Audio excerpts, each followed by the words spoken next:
12페이지죠. 주 3번의 재화의 과세거래 사례입니다.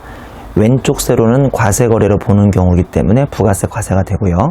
오른쪽 세로는 과세거래로 보지 않는 경우이기 때문에 부가세 과세가 안 됩니다. 이거 예전에 시험에 많이 나왔어요. 그러니까 이거 잘 정리하셔야 돼요. 자, 왼쪽 세로부터 보겠습니다. 지금 해당하는 세 개는 세금 내란 소리예요. 부가세 내란 소리예요. 납세자한테 별로 기분 좋은 일 아니죠. 동그라미 1번. 상대방이 주식 등의 출자 지분을 나한테 반납했을 경우 출자 지분의 반납 대가로 내가 재화를 공급하는 경우입니다. 뭐 이렇게 출자 지분이 자주 나와요. 그러니까 여러분 딱 이거 낚이기 쉬운 문제거든요. 뭔가 출자 지분이라는 소리는 주식 거래인데 주식 거래를 하면 원래 부가세가 붙어요, 안 붙어요? 안 붙잖아요, 유가증권이니까. 근데 잘 읽어보시면 함정이 있어요. 내가 주식을 이번에 팔았다는 거야? 아니면 주식을 받고 돈을 내줬다는 거야? 잘 들어보셔야 돼요. 상대방이 주식 등의 출자 지분을 나한테 반납을 했어요. 자, 나는 주식을 판 거예요, 산 거예요? 산 거죠. 그리고 상대방한테 뭘로 줬어요? 돈으로 거슬려 줬습니까? 돈이 없으니까 물건으로 거슬려 줬습니까?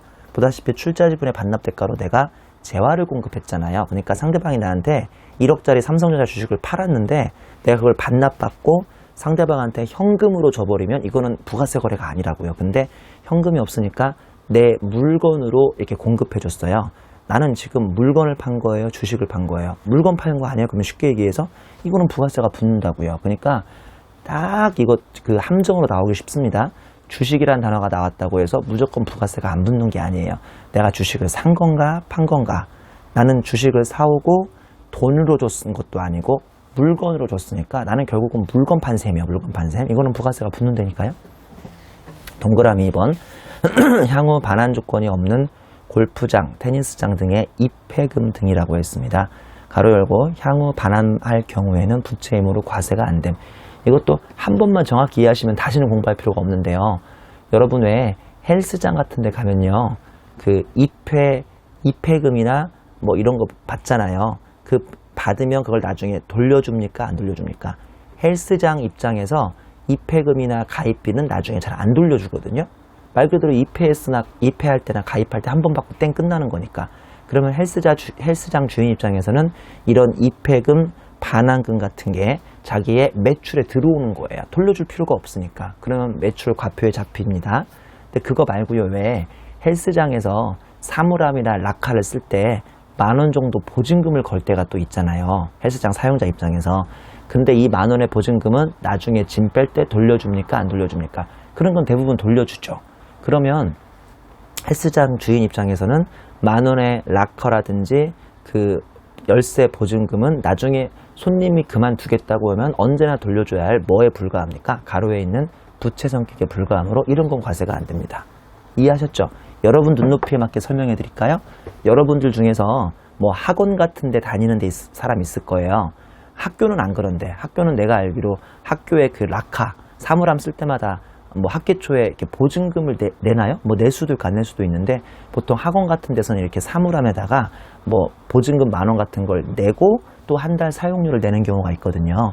그러면 이제 학원 입장에서 여러분한테 매달 받는 사물함 사용료는 당연히 매출이니까 부가세가 붙는데 그 10,000원에 최초 내는 보증금은 여러분들이 학원을 그만두거나 아니면 한 학기가 끝나면 학교나 학원이 보통 돌려주게 돼 있거든요. 그 10,000원의 보증금은 반환 보증금은 학교나 학원 입장에서는 부가세 과표가 아니라는 거죠. 조금만 생각해 보시면 쉬워요.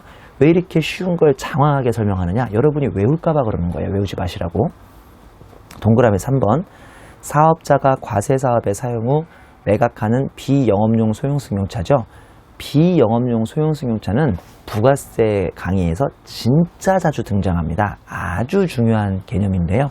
어차피 좀 이따가 그 13페이지 하단에 반가로 2번에서 배울 테니까 그때 다시 한번 설명을 드리겠습니다. 동그라미 3번이 과세 거래가 되는 이유는 실질 공급이기 때문이에요. 그러니까 무슨 말씀이냐면 삼성전자가 자기가 타고 다니던 중고차, 예를 들어서 소나타 아니면 에쿠스 이런 것들을 중고로 팔아버리면 부가세가 붙는다 안 붙는다? 붙는다는 소리예요. 쉽게 얘기해서 삼성전자는 반도체와 스마트폰을 팔 때만 부가세가 붙는 게 아닙니다. 조금 더 쉽게 설명해 드릴까요? 여러분 대부분 회계원리 중급재무회계는 배웠을 거 아닙니까?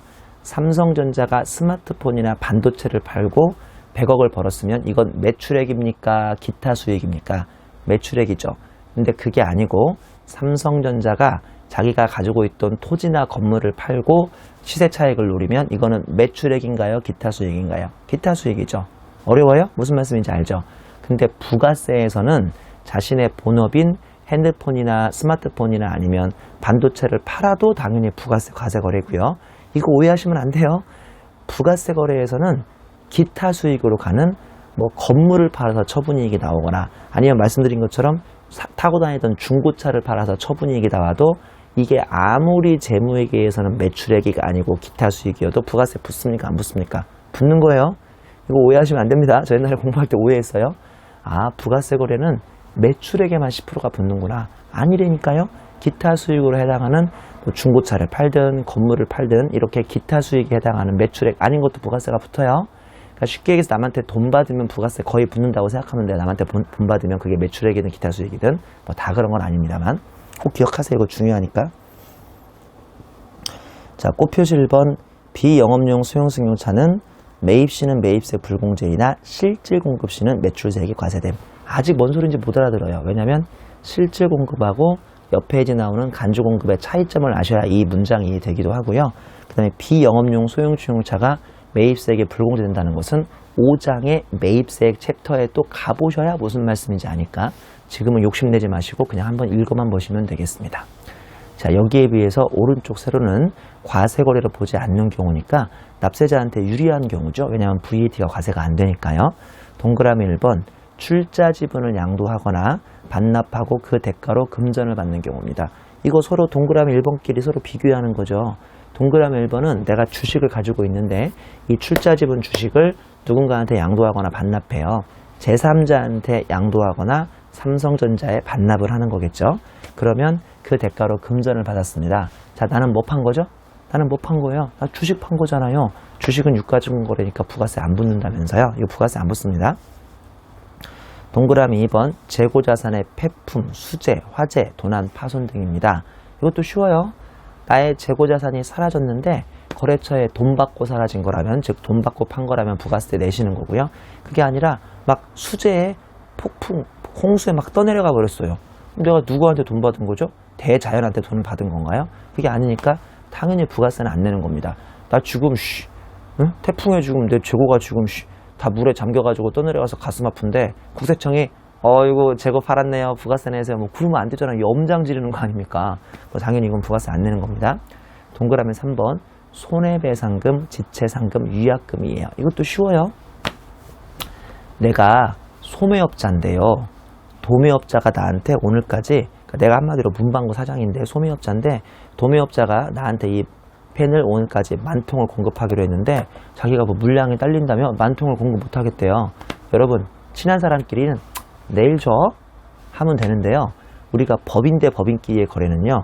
오늘까지 납기를 못 맞추면 야 네가 나한테 오늘 10,000통을 줘야 나도 손님들한테 파는데 나의 손해가 막심하잖아.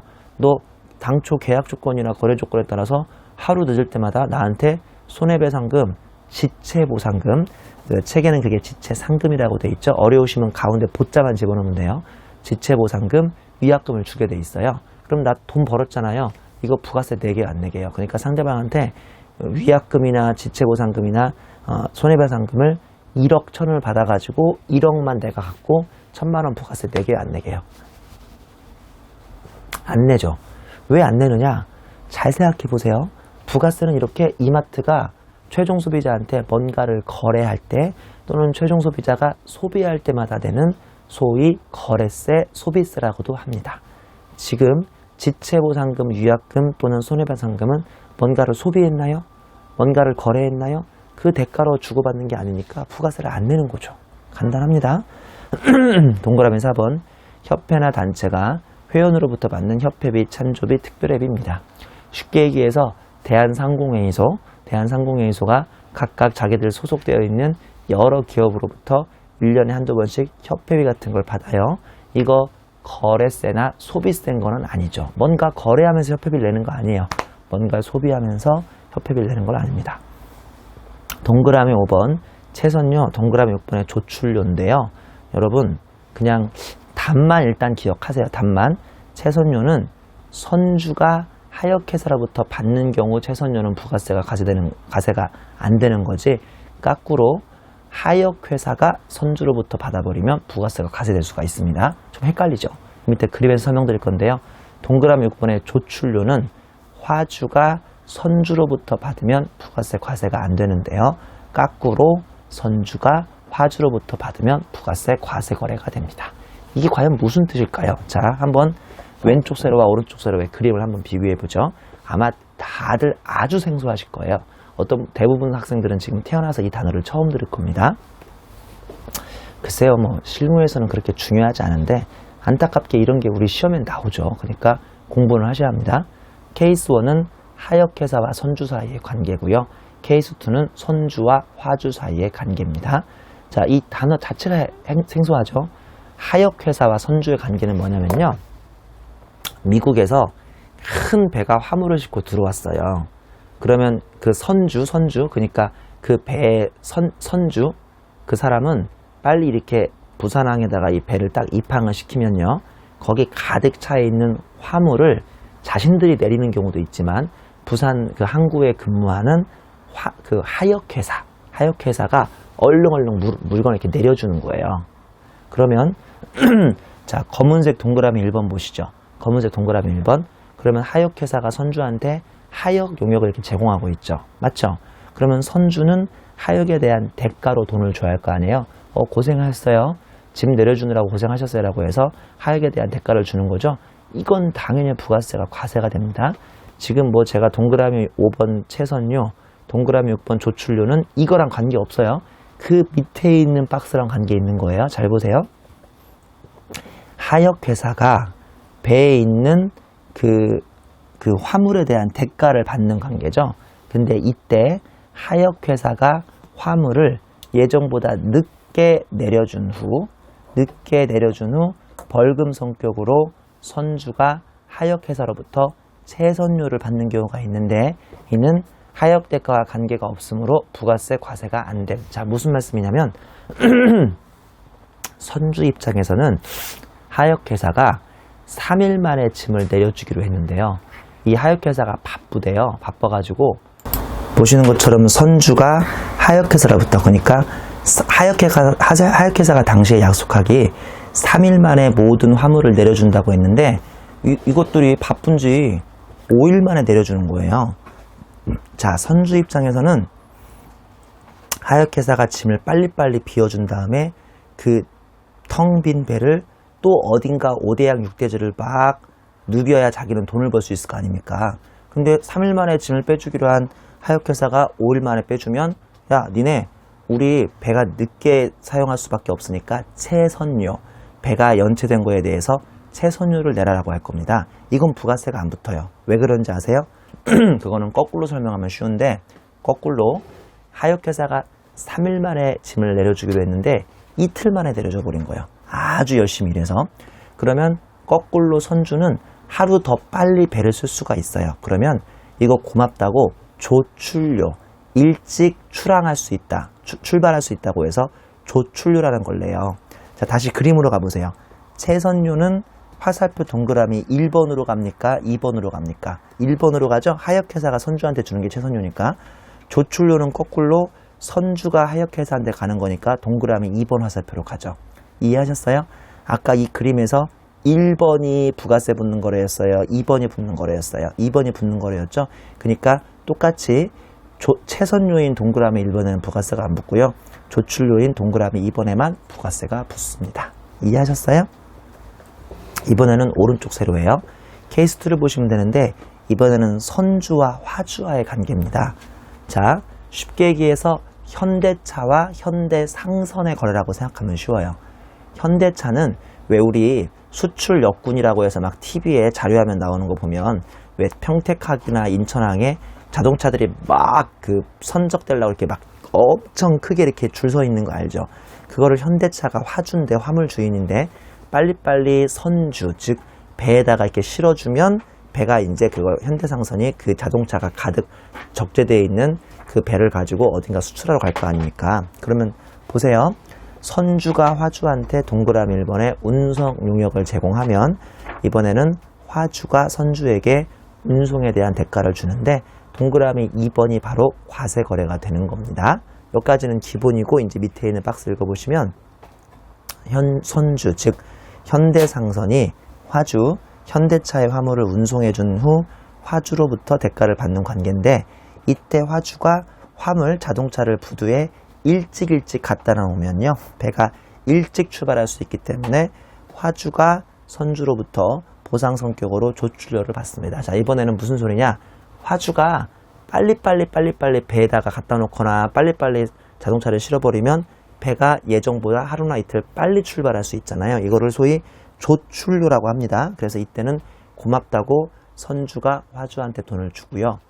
거꾸로 화주가 빨리 짐을 실어줘야 하는데 이 현대차가요 뭐 파업이 있거나 문제가 있어서 배에다가 빨리 짐을 못 실어주는 거예요. 그러면 또 배가 또 늦게 나가게 되죠. 이것도 채선유라고 하는데 그러면 선주 입장에서 배를 빨리 다른 목적으로 쓸 수 없으니까 이때 채선유는 화주가 선주에게 지급을 합니다. 그러면 지금 채선유가 동그라미 1번 화살표예요, 2번 화살표예요. 2번 화살표가 되는 거죠. 그렇기 때문에 원래 과세되는 화살표와 일치하는 방향인 채선유가 과세가 됩니다. 자, 이게 동그라미 5번, 6번에 그 써 있는 건데요. 상당히 좀 짜증나지만 별 수 없이 뭐 강의 목적으로라도 여러분이 꼭 기억하셔야 합니다. 이게 가끔씩 시험에 나오기 때문이죠. 주 4번 보세요. 주 4번 보시면 위탁매매 또는 대리인에 의한 매매입니다. 위탁매매 또는 대리인에 의한 매매를 할 때에는 위탁자 또는 본인이 직접 재화를 공급하거나 공급받은 것으로 봄이라고 되어 있죠. 위탁매매 또는 대리인에 의한 매매를 할 때에는 위탁자 또는 본인이 직접 재화를 공급하거나 공급받은 것으로 봄. 다만 위탁자 또는 본인을 알 수 없는 경우로서 대통령령으로 정하는 경우에는 수탁자 또는 대리인에게 재화를 공급하거나 수탁자 또는 대리인으로부터 재화를 공급받은 것으로 봄. 간단한데요. 이런 위탁 매매는 부가세에서 자주 등장합니다.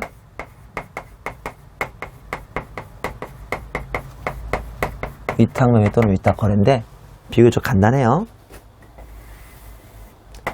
여기 나가 있고요. 여기 너가 있어요. 여기 제3자가 있어요. 내가 영업망이 직접 없거나 아니면 나는 그냥 귀찮은 거래를 하기 싫어서 내가 너한테 물건을 줍니다. 수탁이라고 하죠. 수탁, 위수탁 거래. 그러면 너는 제3자한테 이거를 최종 판매를 하죠. 여러분, 뭐 다 큰 사람들한테 나, 너 하니까 기분 나빠요? 미안해요. 그래서 이걸 뭐라고 하냐면 본인이라고요. 본인. 상법 용어나 법률 용어로 이걸 본인이라고 해요. 우리 공부할 때 본인 하면 좀 이상했었죠. 그래서 이게 본인인 거, 이게 나니까. 얘를 뭐라고 하냐면요. 너를 너라고 하지 않고 대리인이라고 하죠. 또는 이거를 주인이라고 해요. 주인, 대리인 뭐 이렇게 얘기하잖아요. 자, 그리고 나는 위탁자예요. 위탁자. 얘를 수탁자라고 해요. 나 참 공부할 때 세법이 어렵다고 생각하니까 별게 다 헷갈리더라. 내가 수탁자야, 위탁자야. 나 옛날에 진짜 그것도 헷갈렸어요. 내가 이제 이 사람한테 줬으니까 위탁자고요. 이 사람은 받을 숫자 써서 수탁자예요. 근데 안타깝게도 한자에 줄 숫자도 있고 받을 숫자도 있으니까 그렇게 하면 더 헷갈리더라. 나 위탁자, 너 수탁자. 위수탁거래라고 하지 수위탁거래라고 하지 않잖아요. 내가 얘한테 줘야 위수탁거래가 되는 거 아니에요? 그러니까 나는 위탁자, 얘는 수탁자예요. 자, 최종 소비자, 제3자는 이 물건을 누구한테 사오겠어요? 위탁자한테 사오겠어요? 수탁자한테 사오겠어요? 수탁자한테 사오겠죠. 심지어 최종 소비자는요, 위탁자 얼굴도 모를 수도 몰라요. 자, 그렇지만 확실한 것은 이 거래의 주인공은 위탁자입니까? 수탁자입니까? 위탁자죠. 이 거래의 주인공은 위탁자예요. 자, 한번 읽어볼게요. 위탁매매 또는 대리인에 의한 매매를 할 때에는, 자, 이거 위탁거래 또는 대리인 매매인데요. 할 때에는 어떻게 되는 거냐면 위탁자가 주인이라 이겁니다. 보시는 것처럼 위탁자 또는 본인이 직접 재화를 공급하거나 공급받은 것으로 봄. 뭐 이 사람은 가운데 낀 사람밖에 얼굴을 모르겠지만 이 물건의 주인공은 위탁자라고요. 그쵸? 다만 위탁자 또는 본인을 알 수 없어. 아예 이 사람이 누군지 모르겠어요. 위탁자 또는 본인 알 수 없는 경우로서 대통령령으로 정하는 경우에는 필수 없이 수탁자 또는 대리인에게 재화를 공급하거나 수탁자 또는 대리인으로부터 재화를 공급받은 걸로 보자 이거예요. 이 사람을 알 수 없다면. 현실에서 그럴 확률은 대단히 낮습니다. 여기까지 해서 재화의 실질 공급입니다. 자, 지금부터가 수업 목적, 강의 목적으로 더 중요하거든요. 2점, 재화 공급의 특례. 이게 지금부터가 더 중요해요.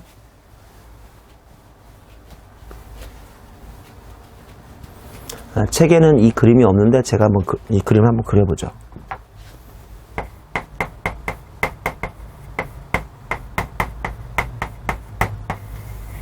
재화 공급이 두 가지가 있어요. 재화의 실질 공급입니다.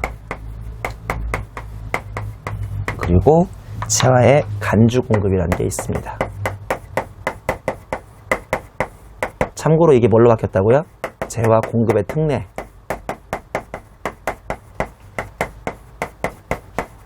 로 이름이 바뀌었어요. 하지만 여전히 실무에서 그리고 많은 강의에서는 간주 공급이라고 얘기한다고요.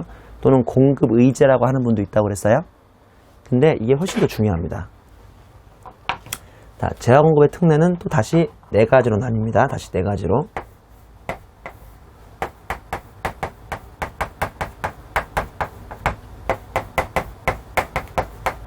자가 공급, 개인적 공급, 사업상 증여, 폐업 시 잔존재화.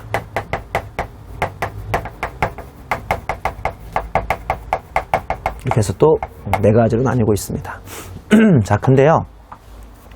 이렇게 하면 잘 못 알아들어요, 학생들이. 그러니까 쉽게 얘기해서 재화 공급은요. 남한테 돈 받고 파는 실질 공급. 아까 왜 배웠잖아요. 실질 공급에 뭐가 들어갔었어요? 제가 오른쪽 세로가 귀찮으면 왼쪽 세로라도 기억하라고 그랬죠. 무슨 매매 거래, 교환 거래, 뭐 현물 출자, 뭐 이런 거 배웠잖아요. 배웠죠. 이제 이렇게 한마디로 돈 받고 파는 게 실질 공급인데요. 실질 공급의 재화의 공급이라는 것은 고민할 가치가 없어요. 당연한 거잖아요. 돈 받고 판 거니까. 근데 지금부터 배우는 재화 공급의 특례라고 해서 간주 공급은 제가 답부터 얘기해 드릴게요. 답부터. 상대방한테 돈 받았어요? 안 받았어요? 안 받았어요. 그냥 공짜로 물건 하나 준 거예요. 원래 공짜로 주면 부가세 낸다고 했습니까? 안 낸다고 했습니까? 원래는 안 내죠. 아니, 돈을 받았어야 부가세를 낼 거 아니에요. 근데 지금부터 배우는 재화 공급의 특례는 상대방한테 공짜로 주고 돈을 안 받았음에도 불구하고 부가세를 10% 갖다가 내는 제도입니다. 상당히 중요합니다. 저도 공부를 해봤지만 우리 학생들은 이런 편견을 가지고 있어요. 뭔가 선생님이 중요하다고 하는데 처음에는 이해가 안 됐는데 계속 내가 2회독, 3회독 하다 보니까 언젠가 이 말이 뭔 뜻인지 알아듣기는 거예요. 그런 경우 있잖아요. 그런 경우가 있어요. 상당히 기쁘죠? 그러면 자기도 모르게 그 규정에 대해서 호의적으로 돼요. 내가 이제 이거 정복했구나. 아, 이거 무슨 말인지 알겠구나. 시험에 나오기만 해라. 내가 딱 준비하고 있다가 맞춰버릴 거야. 왜냐면 중요하다니까 시험에도 자주 나올 거 아닙니까?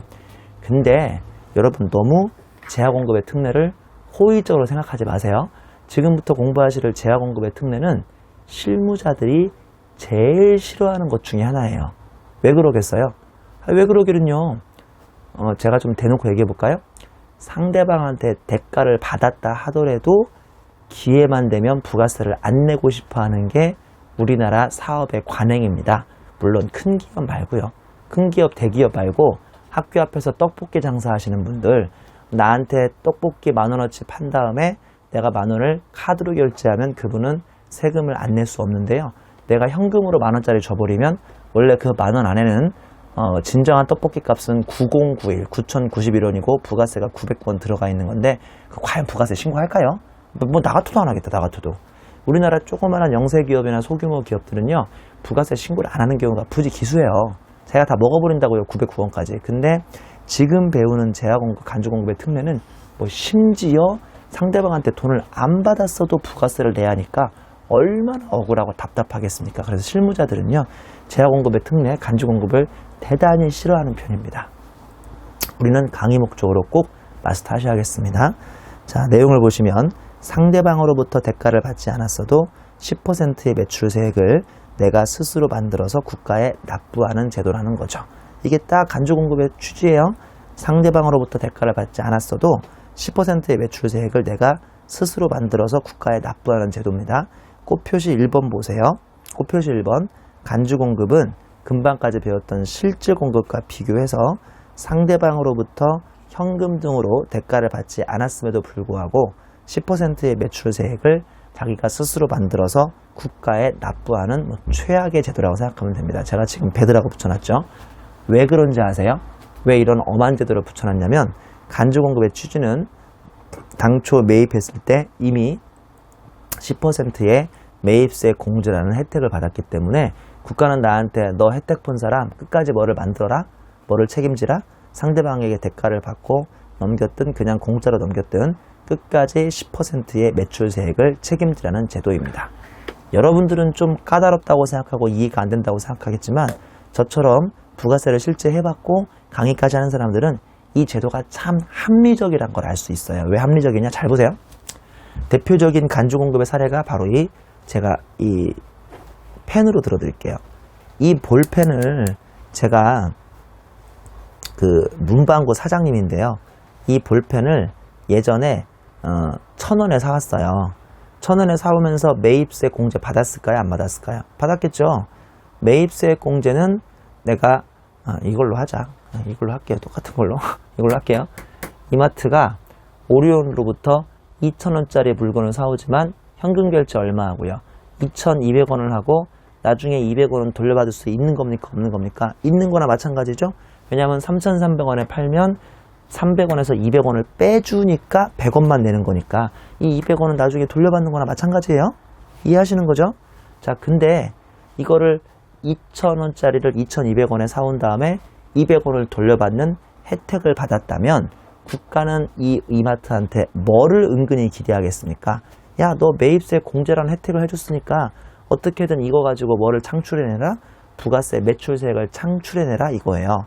근데 이 이마트가 이 초코파이를 손님한테 돈 받고 팔면 당연히 부가세가 창출되는데 그게 아니라 손님들한테 그냥 공짜로 줘버려, 종업원들한테 하나씩 공짜로 줘버려. 그러면 공짜로 먹은 종업원이 설마 이마트한테 사장님 여기 부가세 300원은 여기 있어요 라고 할 리가 없지 않습니까?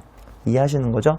우리가 막 접대 목적으로 선물 주고 공짜로 하나씩 먹으라고 주면 절대 부가세를 그 상대방이 나한테 안 줍니다. 공짜니까 안 주죠. 그거를 국세청은 야, 그러면 이마트 네가 책임져라. 사올 때 200원이라는 혜택을 받았으니까 네가 스스로 상대방한테 돈을 받았든 안 받았든 300원의 매출세금 책임지라는 제도가 바로 이 간주공급입니다. 상당히 실무자들이 짜증내하는 제도 중에 하나라고 생각하시면 되겠습니다. 자, 이제 그림 한번 볼게요. 그림 보시면 12페이지에 자와의 공급에 여기 있네요. 재화의 간주공급에 자가공급, 개인적공급, 사업상 증여, 폐업시 잔존재화가 있죠. 애석하게도 여기에 다시 또 세 가지가 있습니다. 면세 전용, 비영업용, 소형 승용차, 그 다음에 마지막으로 판매 목적, 타사업장, 반출. 그래서 쉽게 얘기해서 지금 보시는 간주공급은 크게 4가지가 있지만 좀 더 자세히 나누면 총 6가지가 있는 셈입니다. 맞죠? 총 6가지가 있는 셈이고요. 그 6가지 중에서 꽃표시가 5개 붙어 있습니다. 맞죠? 꽃표시가 5개 붙어 있어요. 꽃표시, 꽃표시, 꽃표시, 꽃표시, 꽃표시. 얘만 특이하게 꽃표시가 없죠. 꽃표시 없는 이유도 이따 설명드립니다. 자, 꽃표시를 보시면 뭐라고 되어 있냐면요. 당초 매입 시 매입세 공제분은 간주공급으로 보지 않는다고 되어 있어요. 매입세 불공제분은. 다시 한번 설명드립니다. 간주공급의 취지가 뭐냐면 사올 때 이미 매입세 공제라는 혜택을 받았기 때문에 이거를 남한테 돈 안 받고 팔았어도 스스로 10%의 매출부가세를 책임지는 제도라고 했어요. 이해하시는 거죠? 근데 내가 사올 때부터 어떠한 문제에 의해서 상대방한테 매입세 공제라는 혜택을 못 받아버리는 거예요. 그런 경우도 있거든요. 예를 들어서 이마트가 오리온한테 2,200원을 줬는데 그만 세금계산서를 못 받아온 거예요. 세금계산서를 받아왔어야 나중에 국세청이 200원을 빼주거든요. 이렇게 사올 때부터 뭔가 내가 문제가 있어서 매입세 공제라는 매입세 공제를 못 받으면 이때는 매출세액 책임질 필요 있다 없다? 없는 거예요. 자, 다시요. 제가 이렇게 천천히 몇 번 설명하는 이유는 그만큼 간주 공급이 중요하기 때문입니다. 다시 한번 설명할 테니까 잘 들으세요. 스스로를 포기하지 마시고. 제야 공급은 실질 공급하고 간주 공급이 있어요. 실질 공급은 이미 앞장에서 끝났고 좀 비교적 쉬운 편이에요. 남한테 나의 제야를 한마디로 돈 받고 파는 건 실질 공급이니까 돈 받고 팔았으면 부가세 내야 합니까? 안 내야 합니까? 당연히 내야 합니다. 지금 보시는 간주 공급은 심지어 상대방한테 돈을 받지 않고 그냥 넘겼음에도 불구하고 내가 스스로 10% 매출 부가세를 창출해서 국가에 내는 좀 기분 나쁜 제도입니다. 근데 왜 그러냐면 제가 그랬잖아요. 저같이 실무 경험 있는 사람한테는 간주 공급이 상당히 논리적이라고. 왜 이게 논리적이냐? 내가 이미 사올 때 10% 매입세 공제라는 혜택을 본 거예요? 불이익을 본 거예요? 혜택을 받기 때문에 국가가 나한테 10% 매입세 공제해줄 때는 은근히 뭐를 기대했겠습니까? 10%의 매출 부가세도 기대했을 거 아닙니까? 근데 상대방한테 돈을 안 받고 팔아버렸으니 내가 돈을 받을 수가 있어요? 없어요? 없죠? 국세청이 짜증이 나겠죠? 그러니까 네가 한번 10%를 내봐라. 남한테 못 받아왔으니까 네가 가운데서 딱 낀 이마트 네가 남한테 못 받아왔어도 내라는 게 간주 공급의 취지입니다. 근데요, 이유는 모르겠지만 내가 사올 때부터 어떤 문제에 의해서 매입세액을 불공제 받을 수도 있는 거예요. 예를 들어서 오리온한테서 초코파이를 2,200원 주고 사왔는데 세금 계산서를 안 받아왔구나. 그러면 매입세액 불공제거든요. 매입세액 불공제의 사유는 나중에 5장에서 배우니까 그냥 그러려니 해도 지금은 괜찮습니다. 그럼 내가 사올 때부터 매입세 공제라는 혜택을 못 받았으니까 그럴 때는 굳이 10% 매출부가세라도 책임질 필요가 있다 없다? 없다는 거예요. 즉 꽃 표시에 있는 것처럼 당초 매입세액 불공제분은 간주 공급을 책임질 필요는 없는 겁니다. 이해하셨어요? 이게 과거에 시험에 많이 나왔었어요. 이해하시죠? 그러니까 뭐 상당히 부가세는 나름대로 논리적인 편입니다. 너가 매입세 공제란 혜택을 받았으면 매출부가세 책임져라. 너가 매입세 공제란 혜택을 못 받았으면 그럼 매출부가세는 책임질 필요가 없다가 이 규정의 취지인 겁니다. 자, 지금부터 양가로 1번의 자가공급, 그 중에 또 반가로 1번의 면세 전용, 반가로 2번의 비영업용 소형 승용차, 반가로 3번의 판매 목적 타사합정 반출 3가지가 있습니다. 아, 내가 그 말 안 했구나. 왜 여기 판매 목적 타사합정 반출만 꽃 표시가 없을까요? 그거는 얘가 좀 독특하기 때문입니다. 그러니까 판매 목적 타사합정 반출만 좀 이론이 독특하고요. 나머지 5개는 이론이 거의 대동소이하다 이거죠. 비슷한 개념들입니다. 이번 시간은 아마 시간 관계상 반가로 1번 과세 사업을 위해 생산 취득한 재화를 면세 사업에 전용하는 경우만 배우시면 끝나지 않을까 싶습니다. 참고로 이 면세 사업의 전용이라 하면 전용이 only 그 전용이 아니라 transfer 이 전용입니다. 자, 요거 한번 잘 보세요. 상당히 재밌는 내용이거든요. 솔직히 말씀드리면 실무에서는 이런 케이스가 거의 없다고 보시면 돼요. 그냥 강의 목적으로 설명드리는 거예요. 이걸 면세 전용이라고 합니다.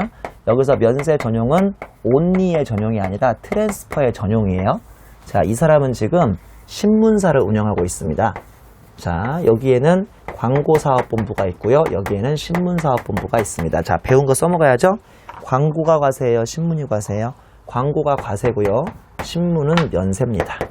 배웠잖아요. 자, 예를 들어서 광고사업본부에서 컬러잉크를 사와요. 광고를 찍으려고. 그러면 컬러잉크 사오면 컬러잉크 매입세 공제예요? 불공제예요? 공제받을 수 있죠. 왜냐하면 광고에서는 컬러잉크로 막 광고를 찍으면 부가세가 매출세액이 잡히니까요? 안 잡히니까요? 잡히죠. 매출세액 잡힙니다. 광고는 과세라고 그랬어요. 근데 이번에는 신문사업본부에서 막 잉크를 사와요. 이 잉크는 매입세 공제예요? 불공제예요? 불공제예요. 왜냐하면 면세에 쓰이면 매입세액이 공제가 안 된다고요. 불공제예요. 불공제. 면세에 쓰이면. 왜냐하면 면세는 아무리 팔아봐도 부가세 매출세액이 나옵니까? 안 나옵니까? 안 나오거든요. 이해하셨어요? 자, 똑같은 잉크를 사와도 광고 사업에서 사오면 이걸로 매출세액이 나와요. 광고는 과세니까. 배웠잖아요. 3장에서. 그러니까 공제를 해줍니다. 근데 안타깝게도 신문사업부에서 이 신문사업부는 실은 컬러 잉크를 잘 안 사오겠죠. 흑백 잉크를 사오겠죠. 신문은 흑백이니까. 뭐 그러든 말든 아무튼 잉크를 사오면요. 이거는 매입세 공제를 안 해줘요. 왜냐하면 나중에 5장에서 배우시겠지만 우리 면세에서는 매출세액이 나오니까 안 나오니까 안 나오니까 매입세도 공제해주지 않는다고요. 여러분 나름대로 지금까지는 공정하지 않아요? fair? 공정하죠? 지금까지는 공정한데 잘 보세요. 이 파란색을 잘 보셔야 돼요. 어느 날 신문사업부에서 아침에 신문을 찍으려고 딱 보니까 잉크가 똑 떨어져 버린 거예요. 설마 이런 일이 있겠어요? 없지. 근데 그렇다고 잉크가 떨어졌다고 해서 신문을 공란으로 내보낼 수 없으니까 급하게 광고사업부에서 사온 잉크를 이렇게 신문사업부에서 사가지고 겨우겨우 그날 일단 신문은 찍습니다. 어렵지 않죠? 이 파란색 화살표를 잘 따라와 보세요. 그렇다고 신문을 안 찍을 수는 없으니까 그날 급하게 이렇게 해서 이 광고사업본부에 있는 잉크로 이렇게 신문을 만들어서 찍었다고 합시다. 자, 이 파란색 화살표 흐름 있죠? 이 파란색 화살표 흐름을 국가가 알면 기분 좋아할까요? 짜증을 낼까요? 못 알아듣는구나. 이거 기분 좋아할까요? 짜증 낼까요? 무지 짜증나죠. 야, 내가 너 잉크 사올 때 매입세 공제해줬던 이유는 단 하나야. 네가 나중에 뭐를 창출해내니까? 매출세액을 창출해내니까 그렇지. 나한테 세금을 납부할 거니까. 너 이러기야? 너 왜 근데 매입세 공제 다 받아먹은 다음에 왜 신문을 만들어? 너 그럼 매출세액은 없잖아. 그쵸? 그래서 뭐 말도 안 되지만 같은 회사끼리 광고사업본부에서 신문사업본부에 이 잉크를 판 걸로 보고 10% 뭐를 내라는 소리예요? 매출부가세를 내라는 게 바로 이 면세 전용입니다. 되게 우스꽝스럽죠? 말도 안 돼요. 설마 같은 회사끼리 광고사업본부에서 신문사업본부에 잉크를 돈 받고 팔았겠어요? 그렇지 않잖아요. 이렇게 무료로 공급했음에도 불구하고 나 그런 건 모르겠고 아무튼 매출부가세 내가 이 자가공급의 첫 번째인 면세 전용입니다. 상당히 우스꽝스러운 제도인데 그럼 뭐 어때요? 시험에 나오는데 이게 우스꽝스럽든 말이 안 되든 이거 시험에 나오다니까요. 꽃표시 보세요. 꽃표시 보시면 광고사업, 즉 과세에 쓰려고 취득했던 잉크를 신문사업, 즉 면세에 전용해버리면 즉 이 파란색 흐름인데요. 신문사 입장에서는 매입세 공제는 이미 다 받아 드시고 매출세액은 만들어내지 않는다는 단점이 있죠. 화살표 보시면 과세당국 입장에서는 이거 결국 불리하거든요. 어이씨 이놈들 봐라. 매입세 공제는 다 받아먹고 매출세액을 안 내네. 그러다 보니 화살표 보시면 이때 과세당국은 신문사의 광고사업에서 신문사업으로 되게 웃기는데 말이 안 되는데 신문사업으로 잉크를 자가 공급했다고 간주하고 이에 대한 10%의 매출세액을 신문사가 스스로 만들어서 과세당국에 납부시키려는 제도입니다. 상당히 재밌는 제도죠. 동그라미의 의미 보시면 과세사업과 면세사업을 겸용하는 사업자, 신문사가 전형적인 과세사업과 면세사업을 겸용하는 거거든요. 이런 사업자가 과세사업을 위하여 생산 취득한 재화를, 즉 잉크를, 과세용 잉크를 면세사업을 위하여 사용 소비하는 경우가 자기 자신에게 재화를 공급하는 것으로 보는 거고요. 대표적인 사례가 A 보시면 광고사업과 신문사업을 겸용하는 사업자가 광고사업에 쓰던 매입세 이미 공제받은 잉크를 신문사업에 돌려버린다거나 아니면 전세버스 운송업과 시내버스 운송업, 시내버스는 면세인데요. 전세버스는 과세거든요. 왜 여행 갈 때 그 나들이 갈 때 부르는 버스 대절하는 거 있잖아요. 그거는 과세인데 사업자가 전세버스 운송업에서 사용하던 정비기계, 즉 이 정비기계 사올 때 매입세 공제였겠어요? 불공제였겠어요? 공제죠. 왜냐하면 전세버스를 정비하기 위한 기계니까 전세버스는 과세 매출액에 나오니까 그 정비기계를 사올 때 매입세 공제를 받았을 거란 말이에요. 어려우세요? 찬찬히 생각해 보세요. 하나도 안 어려우니까. 근데 이 정비기계를 그만 전세버스만 정비해야 하는데 어느 날부터 시내버스 정비하는 대로 바꿔버리는 거예요. 그러면 시내버스는 아무리 버스를 운영해도 매출세액이 안 나오기 때문에 이것들 봐라. 기계를 전세버스용으로 사왔다가 매입세 공제 다 받아버리고 이거를 시내버스용으로 돌려버려? 그러면 말도 안 되지만 같은 버스회사 안에서 전세버스 사업부에서 시내버스 사업부로 이 기계를 판 걸로 본다니까요. 뭐 아무튼 매출부가세를 내셔야 돼요. 그러면 기계 10%에 대해서 기계 10% 매출부가세 내야 하니까 상당히 짜증나는 제도입니다. 동그라미 3번에 예외가 있죠. 예외까지 공부하면 과거에 생산 취득 시 매입세액 불공제된 것은 매입세액 공제라는 혜택을 받은 적이 없으니까 몇 번 얘기했지만 간주공급으로 안 본다고요. 다만 사업의 포괄적 양수도라고 이거 2장 후반부에 배우시는데요. 사업의 포괄적 양수도에 의해서 과거에 사업 양도자가 매입세액을 공제받은 재화는 다시 끝까지 간주공급으로 보는데요. 이거는 뒤에 사업의 포괄적 양수도를 배우셔야 무슨 말인지 이해가 되니까 지금은 설명은 생략하겠습니다.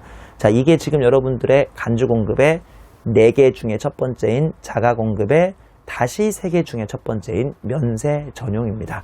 여기서 한번 강의를 자르는 게 낫겠네요. 왜냐하면 너무 강의가 길어지기도 하고요. 이 뒤에부터 계속 간주공급이 끝까지 나오니까 중요한 타이밍에서 잠깐 잘랐다가 계속 강의를 진행하겠습니다.